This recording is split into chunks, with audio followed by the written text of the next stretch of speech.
Hello, welcome to the From Way Downtown Pacers podcast. I am Pacers editor Nat Newell for IndyStar. This, of course, is Dustin Dopirak, our Pacers insider. This will be our first podcast since the exhibition season started. I guess we'll start with what jumps out the most. Well, let me start with my disclaimer, which is I don't care the sport. I don't care what's going on. I don't care about preseason. I've never made a decision. Fantasy sports, whatever else. Don't care. It doesn't mean anything. And now we're going to – I shouldn't say that. It means stuff. The coaches pay attention. As a fan, I see almost no value in it in terms of us making decisions. So now we will spend at least half an hour discussing that very thing. Yes. The defense has not looked better. It's probably looked more like it was at the beginning of last year. They are sitting guys here and there. Miles Turner missed a game. A bunch of guys missed games last night. So this is in no way, shape, or form the Pacers team we will see on opening night. How concerned should people be that the defense doesn't seem to be any better? Only, reasonably. I obviously, you don't set off alarm bells for anything that happens in preseason because, you're not trying to win the game. At the end of the day, you are trying to evaluate, you're trying to mix up combinations, you're trying to test guys, the standard evaluations, the stats that you look at that generally we would look at, don't have real bearing. And obviously you're trying to get a sense of, what the coach, the coaching staff is really looking for because they're kind of putting on the game plan and doing it for what they want. Now, considering that, Rick Carlisle's not happy. So that is worth mentioning. Basically, he hasn't seen the attention to detail, the presence that he wants to see on defense. It's basic stuff. Obviously, he's not breaking down and saying, okay, we keep having this problem because he doesn't go that way because he doesn't want anybody else to know it outside of reporters. But he's very, I think, they've given up 122.7 per game. Teams are shooting 50% against them. I think they're averaging a tick under 60 points in the paint per game. And I think that's kind of the real concern is that I think, but more than anything else, I think Carlisle just looking at it is you guys aren't taking this seriously enough. Now it is, again, the disclaimer is it's preseason and the games don't count. So if they have a logical reason to not take this seriously because it doesn't count, and so you presume that on some level they'll be able to dial it up and they'll be better when the games start to matter, when they get to Detroit and then when they're playing the Knicks, they will be able to kick it into gear to some extent. But again, you're still talking about they can only go so far with that because even when they had every reason to have it kicked into gear and all the games counted, and even when it was playoffs, they still gave up a lot of points last year. So are they probably as good as they were at the end of last year with the guys they have coming back? They could probably dial it up and get to that point relatively quickly once they get into the season, but even then is just not that great. And I don't know that you could look at it and say, okay, well, they're making drastic strides or they've figured it all out. I think that's kind of the big issue. Nobody's moving around that fast. Nobody seems to be really interested in putting, I don't want to say nobody, but for the most part, you're not seeing the defensive presence that you would want to see in terms of them just being physical with people. They do seem a little bit lax, a little bit slow on rotations. Pick and roll defense isn't great. Just sort of everything.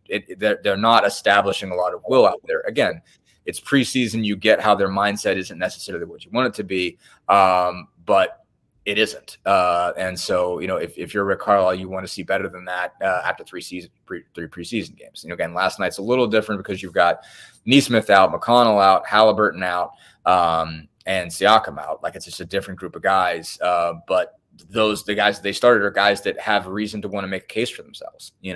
Bennedict Mathurin, Jarace Walker have a lot, I don't say a lot to prove, but something to prove. And so you would have wanted to see just those guys play with a little more defensive presence. And so, it's concerning that it's not quite where they want it to be yet. It's not a 5-alarm fire. None of these games count, but still it's a thing worth noting. And it's probably the biggest negative trend that you could look at so far in the preseason. As you noted, the important thing is that Rick Carlisle is not happy again. I was overstating my point to make it, but clearly this stuff matters to the players and the coaches. Rick Carlisle used the word punked after their performance last night. He also used, I did not hear him say it, ugly as 2 syllables. Yes. UG-LY for those keeping score at home. Those are not words you use unless you want to get your team riled up. Yeah, no, absolutely. I mean, they very much, drove it across. I mean, they got beat, 31-17 in the first quarter. And again, I think you're looking at that if you're Rick Carlisle, you're looking at the message that you send by sitting some guys as, I want to see what you other guys look like in starting roles. I want you to imagine yourself in that situation, and I want to know what it looks like if I had to start you, or if I did start you, if I decided you belong in the starting lineup, I want you to show me what that would look like. And what he saw that would look like was not nearly as much energy as he wanted to see. And so, I think I think he was trying to get that across to particularly to Mathurin and to Walker, because it's like, okay, like, you guys, you're lottery picks. We've invested a lot of money in you guys. Like, even though I don't think anybody has a chance to win a starting job, I think the 5 guys that started last year, there's 5 guys that started this year. You still want to prove that if somebody gets dinged up, miss a couple games, you're the one who belongs in there. And you deserve a solidified spot in the second unit. It's like, okay, prove to me that that's what you deserve. And when they came out with not the kind of defensive fire and certainly the offensive cohesion either, I think it was getting across that, like, that's not what it looks like. If you want to start on this team, and if you want to be a major player on this team, that can't be how you start games. That can't be the energy that you bring. That can't be the mindset. And he used the term posture that you bring to the game. So I think it was very clear he wanted to get across to those guys that, okay, if you guys were trying to make a case that you could be able to take Andrew Nembhard's job or Aaron Nesmith's job or Pascal Siakam's job, not that you're going to do that, then you had to play better than you did. And so, like, understand, if you wonder why you're in the second unit or you're fighting for a job in the second unit, this is why. You got an opportunity and you didn't make the most of it. This gets at what I think is which I had not thought about it in these terms until your story a couple days ago. We're doing this Tuesday. I believe it was your Monday story. You've got, obviously, as you said, starting 5 is going to be the same: Halliburton, Nembhard, Naismith, Siakam, Turner. Yeah. That's starting line. As long as those guys are healthy, that's going to be starting. Second unit: McConnell, Mathurin, Walker, Sheppard, Wideman, Toppin. That's 11 guys. Jackson. That's 12 guys. You're not playing 12 guys. Right. So it really does come down. And I mean, Wideman and Jackson, I think only one of them is going to play as. Sure. We'll talk about Wideman in a minute, but that's a secondary thing. Right. So then it really does come down to Mathurin, Sheppard, and Walker. Mm-hmm. How realistic is it that Mathurin isn't getting regular minutes for this team at the beginning of the season? I have a hard time imagining it, just because, he just has too much potential. Again, you still see 25-point-a-night Mathurin a couple nights ago. But I can see a scenario where, he comes out there for his first shift. And I think another thing about it is, like, I think Carlisle trusts Sheppard more than maybe anybody else in the team to come in cold, to not play at all in the first half and play the whole second if he feels like that's the move.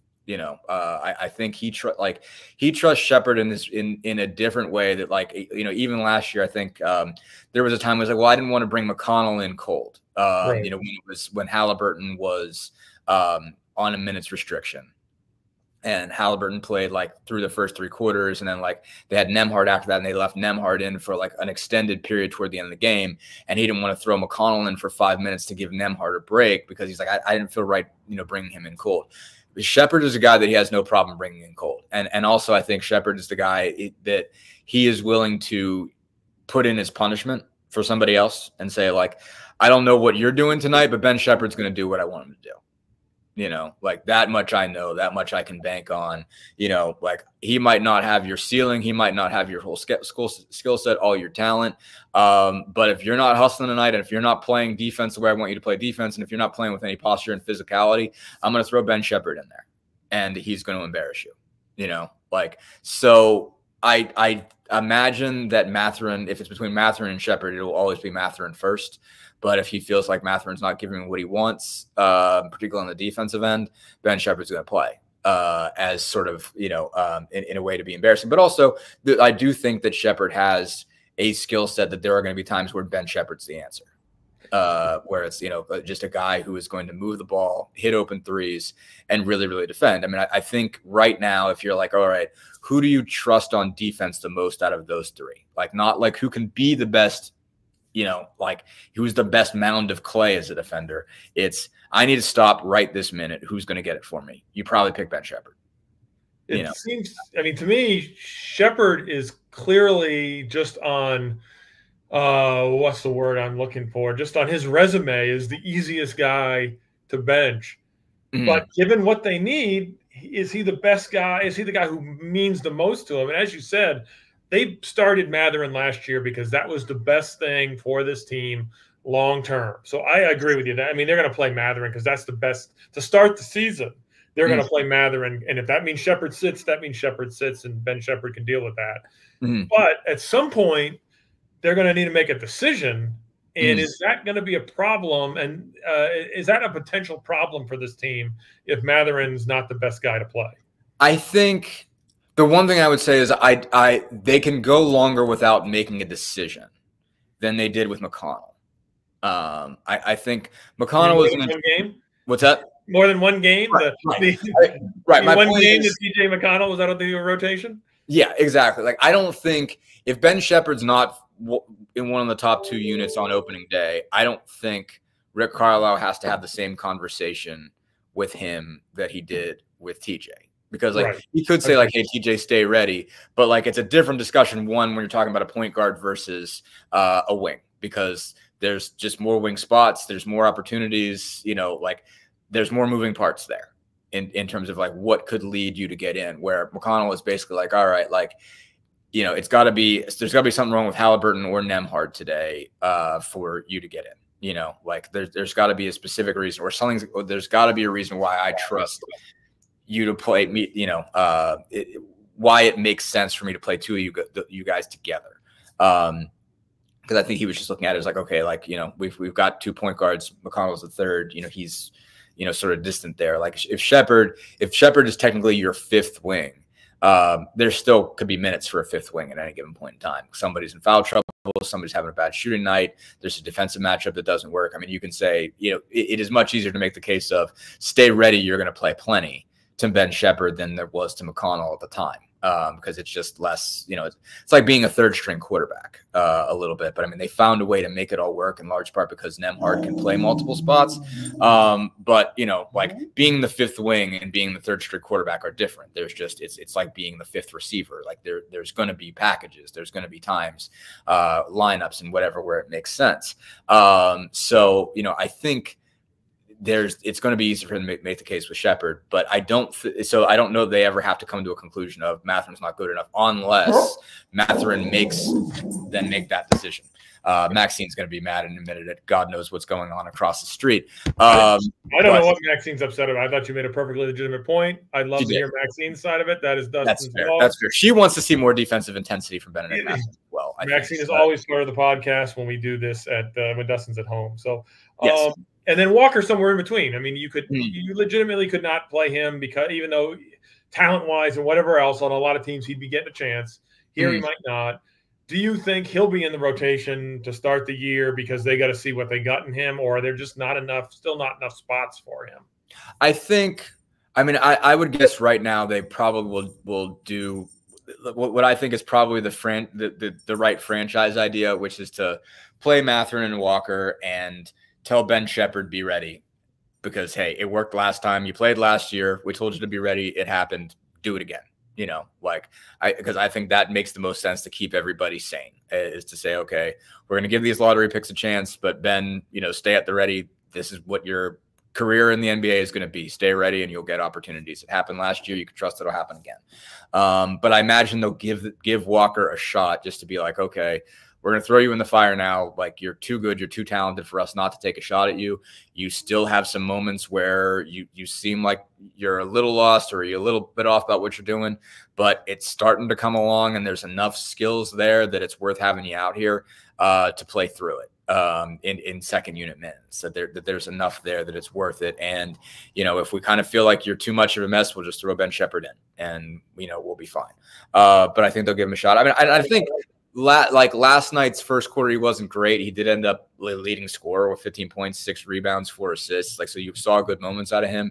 You know, there's clear signs of development. Like, he is better at certain things. It's a dramatically better shooter. And I keep mentioning that, I know, because it's obvious. And every time he hits a 3, I'm like, there's Jarace Walker, better shooter than he was last year. But I mean, like, he was, I mean, I think if you, I can't remember what the number was, but he was like 5 of 22 if you counted preseason. And, you know, first games in the regular season. Like, he was like 0 of his first 5 and like 5 of 17 from 3 in preseason. So he's like 5 of his first 22 as a pro, and he ended up shooting 40% both in the G League and in NBA games last year. And right now, you know, like, he is knocking down open threes. He hit another one last night. And that's what you got to do as small forward. So he's made that progress there. You know, I mean, I think he was always a really good passer. I think that's really shined, you know, over the time that he's been playing. And you know, that does matter for 3, and he's very, you know, comfortable handling the ball. You know, there's a lot of defensive capacity there. It's just, I think, you know, you want to see him more of a, you know, like, just more physical when it comes to grabbing rebounds. You want him to see him be more solid, just keeping guys in front of him. He's better, but not great at it yet. But if he puts it all together, I mean, just the size, the length, all of that just gives you more of a capacity as a defender than Sheppard has, even though Sheppard's more disciplined and is just more, you know, game ready as a defensive player. Like, Walker, if he gets it all together, has an opportunity to really make a difference on the defensive end. And so it's like you want to grow that because, you know, again, the potential is really, really there. So again, I think that leads to him getting in the rotation to start the year. And I think they just kind of tell Sheppard, like, hey man, just your number's going to be called. Just stay ready. You know, like, just, it's going to happen. You know, there's going to be nights when one of them's off. There's going to be nights when we got to mess around with lineups. There's going to be nights when somebody's missing. You know, you're going to get minutes this year. Just, you know, keep your head just like you did last year. And so I think it makes the most sense to put Mathurin and Walker out there until they mess it up. And no one is talking about this. No one on the Pacers they'd be fools to talk about this. But the worst case scenario here is that you got 2 young guys, or either one. I mean, it doesn't have to be both of them, but you got an asset to deal at the deadline and fill a hole if you think you have one or whatever else. And again, right. I mean, is it combining with Naismith and getting a small forward? It could be that, although you hate to lose Naismith. Is it? McConnell, you could include in that. You'd hate to lose McConnell, but you can do that. It just, again, right. We don't need to go too deep on this because you don't know what assets are going to be available. I mean, the thing about it's not time to talk about this yet because you're right. You'd like this to work out. There's no reason why Mathurin and Walker can't be exactly what you need to fill the gap, whatever, you know, the gaps that are on this team, and create a really good second unit. I mean, like as they've been built, I mean, the Pacers are looking at themselves and saying, okay, like what could make us better than everybody else? Like what is, you know, like they say like depth is our superpower. And if Walker and Mathurin turn out to be everything you want them to be, and they're on your second unit and you're still getting everything you want out of that first unit, like you've got 2 really good units you're running out there. You already know what you're getting out of McConnell and Toppin, and you know, and Jackson or Wideman. I mean, you have a sense of like, I think those guys are going to switch out too. Like, I mean, I think that's going to be a really matchup based situation depending on your backup 5. You know, like what do you need more? I don't think it's going to end up being one guy's the backup and one guy's the 3. I think it's going to be who do you need this night. You know, I think it'll be a little bit similar to last year, but even more matchup driven, where I think last year was more who's playing better lately. I think this will be like, okay, like how big is their second unit guy? All right, if he's huge, it's James Wideman. If he's smaller, it's Jackson, you know, like, or you need to run, it's Jackson. But your second unit, that's a really good team. Like McConnell, Mathurin, Walker, Toppin, Jackson or Wideman second unit. Is more stacked than a lot of groups can run out there. You know, and they led the league in bench scoring last year, and they could lead the league in bench scoring again this year. And and a lot of people say depth doesn't matter in the postseason, but it clearly did. That was a huge edge for the Pacers. So I think it's silly to work. I mean, again, do you need 10? No, but you got 9. I mean, you still got a really good 9-man unit there. And I think the other thing that's worth noting is that Kevin Pritchard's earned the right for people to have faith that he will make the right decision here. when it comes to trades and things like that. I mean, he's done a great job. I mean, again, I've gone through it. You can argue that he lost, quote unquote, lost the Buddy Hield trade, but it was kind of had his hand forced, and that's fine. But other than that, he's pretty much won every trade he's made. Whatever, again, it'll be great talking about this, but I think, a lot of times you don't have a whole lot of faith necessarily in your front office, depending on what team you cover. But I think people, and again, you can poke holes in Pritchard's drafting over the years, not necessarily recently, but you can. I think he's earned the right to for them to have confidence and fans to have confidence in how he's going to let this shake out. So you touched on the centers. I mean, again, it's pretty obvious. When you need a big guy, you're going to put Wideman out there. Jackson, rangier, jumps, better leaper, better shot blocker, that kind of thing. But Wideman's looked really good. I've always thought kind of like, is he a guy who looks great in the box score, but doesn't necessarily do everything you want him to do, that doesn't get caught in the box score? But again, it's just exhibition games. But he's looked good. How good has he been? Yeah, I mean, I definitely think that there's something to what you're saying. Obviously, the difference is you only need him to be so much. I mean, again, because he's a veteran minimum guy and he's either your second or third string center, and it's relatively limited minutes, you can lower the bar pretty significantly. He does not have to hit the bar that he had with Golden State, where you're a number 2 pick and for a team that's already an established title contender. So your job is pretty much to be the guy that is the heir for this. You're expected to prove in your time that you are the next guy for the next generation of Golden State Warriors being good. You're supposed to contribute to whatever titles and success the Curry, Thompson, Green crew has left, and then when they're gone, you're supposed to take over. That's what your job is, and that job was a little too big. It was a little too much to ask. I think I definitely saw some moments where you're like, well, okay, he's not sure where he's supposed to be here. Definitely, like last night, was the first time I saw him live and in person. Obviously watched him on TV and it's a little bit different. Sort of keeping tabs on everything. And last night, I was able to watch a couple of times, be like, he's a little bit unsure. He's not sure where he's supposed to be moving or where he's supposed to be going or who he's supposed to pick up or how this coverage is supposed to work. But you really just saw the size just really pops. I mean, it's just, you're around so many big guys when you cover this league or when you're around this league, you watch this league or whatever. And so it kind of, they start to bleed together. You're just like, okay, well, yeah, everybody's got a big dude, but Wideman stands out as large around large humans, and he just stuck his arm out and got his hand on balls coming off the glass that you're just like, no one else touches that ball, reaching over 2 dudes somehow manages to get a hand on it and either grabs it and pulls it down or hits it towards somebody. And you're like, that no other person could get a hand on that ball. No chance. He is offensively, he is doing a good job of getting to the spot where he can get an easy bucket. He knows sort of when to dive and be there for an easy dish and an easy dunk and stuff like that. You definitely see he runs the floor well. Even if you're you get a sense that he doesn't have a precise idea of where everybody's supposed to be, he at least knows those opportunities of a big man needs to be close to the rim right now. And there's an easy bucket there for that guy and, makes it happen. And that's enough, for that position, for what they're paying him, that's enough to justify it. And so that allows him to play with a whole lot less pressure, allows him to be viewed with a whole lot less pressure. And it's just, I think he is solid for what he's going to be asked to be. If you're looking at him and saying, okay, well, but can't I have hope and faith that he's going to eventually be what he was supposed to be when he was the number 2 pick, which would make him, kind of a franchise caliber player. If you're looking for that, you might get disappointed. There's a good chance you will. But if you're just saying, I'd like to see this guy pay off as a veteran minimum deal and be a really good backup center for this team, I mean, everything is trending in that direction for sure.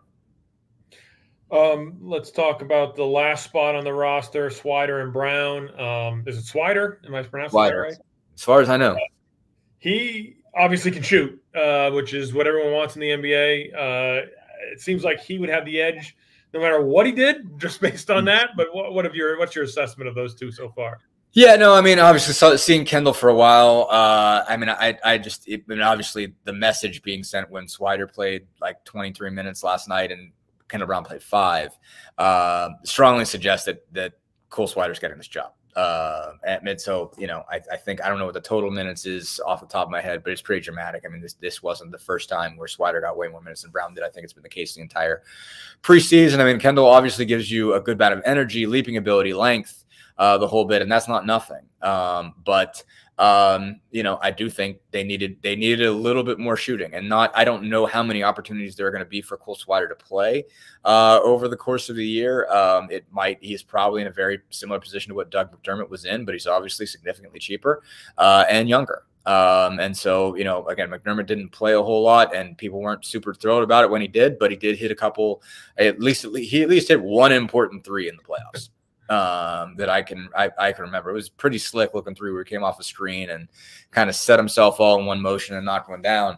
And Swider was talking about how he could fit and even mentioned McDermott's name. And I think, if that's what that job ends up being, then I think he has the edge just because it's like, okay, what you're looking at final spots. You're looking at guys who you are not going to play constantly, but you want there to be some reason why at some point you might want to play him. And, Swider gives you that in a way that I don't know that Kendall Brown does. Yeah, I mean, it almost seems like Kendall Brown would need to be a good enough defensive player that you said there's a possession here. We got to lock this guy down. I'm going to put him out there. And it's no fault of his own, but I don't think he's that guy. There aren't too many of those guys where, like you say, Swider, you could just throw in there and have a shooter who people have to respect, and whether he makes the shot or whether he touches the ball or not, he's got a right. He has some level of gravity. He walks on the floor and everybody looks at him and says shooter. And so whoever is on that guy can't leave. And so that is, even if he doesn't get the ball at all, that's one guy who can't help on a drive.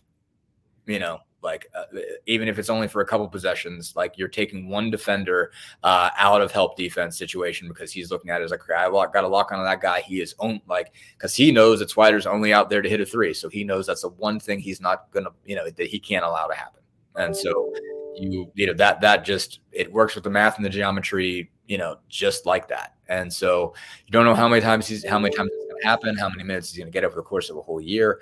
But I think just having, in terms of what kind of element do you want at the end of your bench on the guys that aren't going to play very much, that's probably an element they could use. And he's got some length, he's got some size. He doesn't bring you nothing otherwise. He's rebounded the ball pretty well. Haven't noticed him defensively one way or the other, but there's at least a few other things he can do. He moves the basketball reasonably well. Seems pretty confident out there. And so it just seems like he's ahead of the game as far as that's concerned.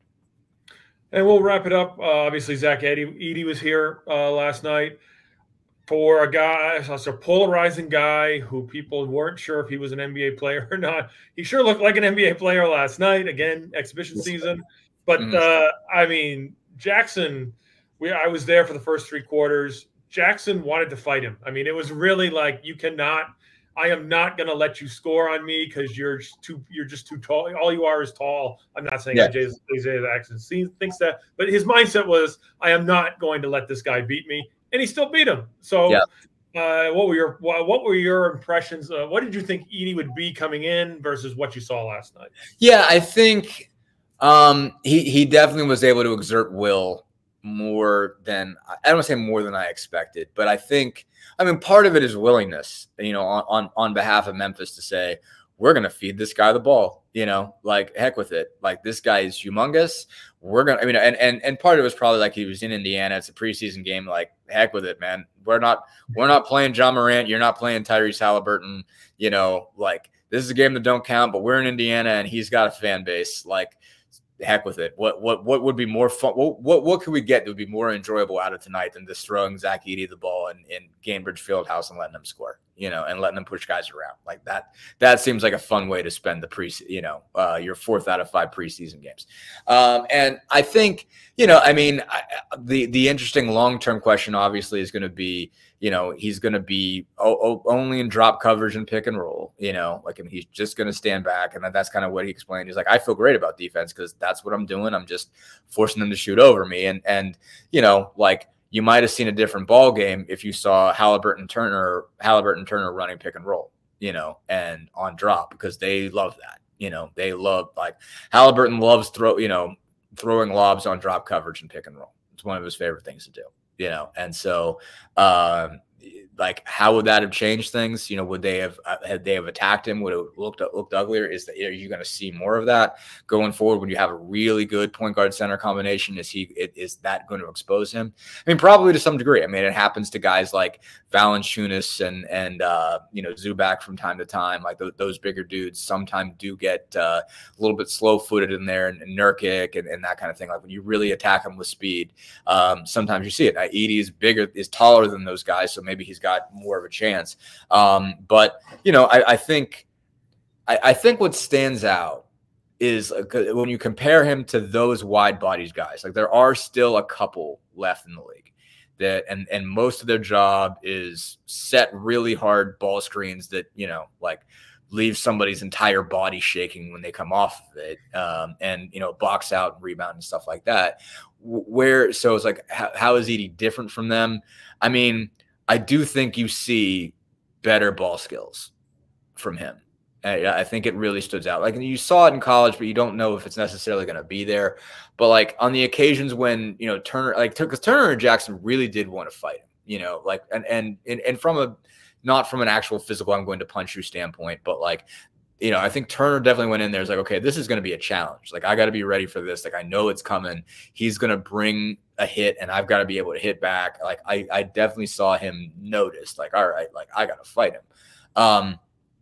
And even when Turner brought as much force as Edey did and forced him to shoot from wherever he caught the ball, Edey still made it. Like, you saw like 7, 8, 9, 10-foot hook shots on top of really good footwork getting to the rim, spins and duck-ins and stuff like that. I mean, you saw some really good work there.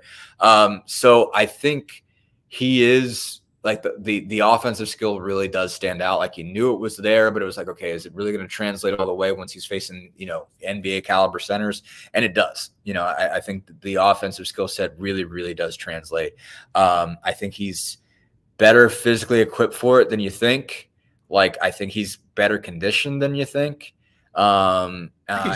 Again, he's a huge guy, so it doesn't look like a power lifter, and yet he is crazy. Yeah. It seems like he's crazy. Again, like you say, Turner and Jackson knew that if they did not, show up for this, he's going to dunk on them, and they didn't want that, and that's there. So yeah, he can move you. Like, I mean, he can really move grown men. And so, so that's going to be there. It is at least a weapon.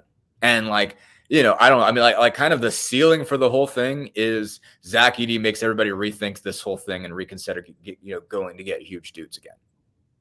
Like, it is possible he can reshift the, how teams are looking at players. Like, it's possible you might need a Zach Edey defender in the not too distant future. That is crazy to think like, about. I think that's a not crazy thing to say, is that like that you might need somebody who can defend Zach Edey. Like, you might have to make sure you got one guy in your roster that can measure up with him, because otherwise he's going to dominate you. Like, that's possible. I think they might be able to hide him well enough on defense. He's going to have some moments where they throw lobs on him. I think that's obviously a real concern. You're going to have a period where he can't guard anybody in the pick and roll, but like, I think he might be able to score enough to make up for it. And I think he's going to be able to move humans, but also shoot over them from 8 feet out in a way that if you can't, you really got to be able to be physical with him, and you might need to get somebody on your roster just for that purpose. All right, we will call it a podcast there. Appreciate you listening and or watching. Go to IndyStar.com for everything you need to know on the Pacers. Thank you.